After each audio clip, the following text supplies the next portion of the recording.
Hi, it's Mark Weiss, and this is Fraud on Fridays. Angel's Clinica had a price list, not for office visits, for drugs. The cash-only Houston strip mall clinic, visible from the street only through mirrored windows, charged patients based on which controlled substance Dr. Barbara Marino would prescribe for them. The drugs on offer were oxycodone, hydrocodone, and carisoprodol, a muscle relaxer with the useful property from a street market perspective of intensifying an opioid high. Marino prescribed some combination of an opioid and carisoprodol to almost every patient she saw. More than 99% of the time, she chose only the strongest, shortest acting version. Many of those patients hadn't found their way to Angel's Clinica through a referral from their internist.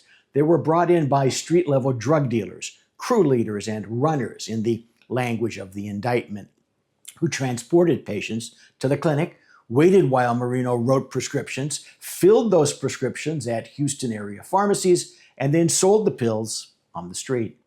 On May 4, 2026, a federal jury convicted Marino, 65, of Tomball, Texas, of 1 count of conspiracy to distribute controlled substances and 4 counts of distributing controlled substances.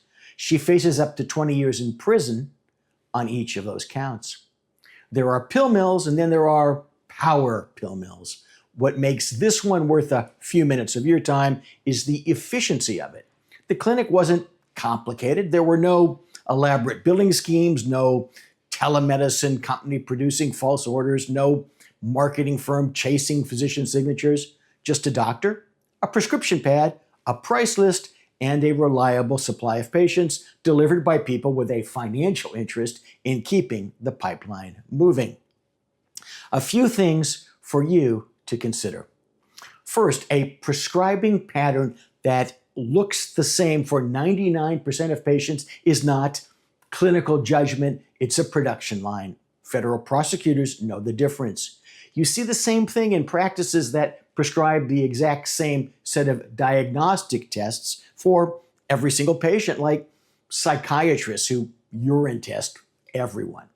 Second, the intermediaries who brought patients to Marino's door had no interest in her welfare. When the investigation started, the path from opioids on the street to her prescription pad was short, direct, and well documented. She was a sitting duck, or perhaps a sitting doc.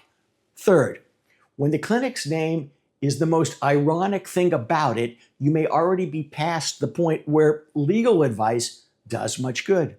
Angel's Clinica of what? Life or death?